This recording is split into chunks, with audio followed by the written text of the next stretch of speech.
સુરતનો Porsche Adajan Bollywood actress શ્રદ્ધા કપૂરની જ્વેલરી બ્રાન્ડ પલ્મોનાઝના શોરૂમમાં ચોરીની સનસનાટીભરી ઘટના સામે આવી. વહેલી સવારે તસ્કરે શટરનું લોક તોડી અંદર ઘૂસ્યો હતો અને દાગીના લઈને રફુચક્કર થઈ ગયો હતો. 25 ઓગસ્ટની વહેલી સવારે તસ્કર શોરૂમ પાસે પહોંચ્યો અને તેનો મુખ્ય શટરનું લોક ટેકનિકલ રીતે ખોલી અંદર પ્રવેશ કર્યો હતો. શોરૂમની અંદર મૂકેલા જ્વેલરી કાચના બોક્સ તોડી દીધા અને કિંમતી જ્વેલરીના દાગીના લઈ ફરાર થયો.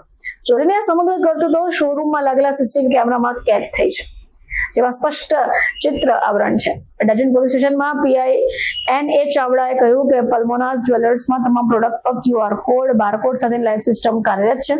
કંપનીના સોફ્ટવેર સ્ટોક ડેટાના આધારે હાલમાં કેટલા રૂપિયા અને કેટલી માત્રામાં જ્વેલરીની ચોરી થઈ છે એની ગણતરી થઈ રહી છે. જોકે ઓડિટ પૂર્ણ થશે અને પછી જ મુદ્દામાલની ચોક્કસ કિંમત સામે આવશે. આ ઘટના પછી ક્રાઇમ બ્રાન્ચ અને અડાજણ પોલીસે સંયુક્ત રીતે તપાસ શરૂ કરી છે. સીસીટીવી ફૂટેજ પણ કબજે કરાઈ ગયા છે.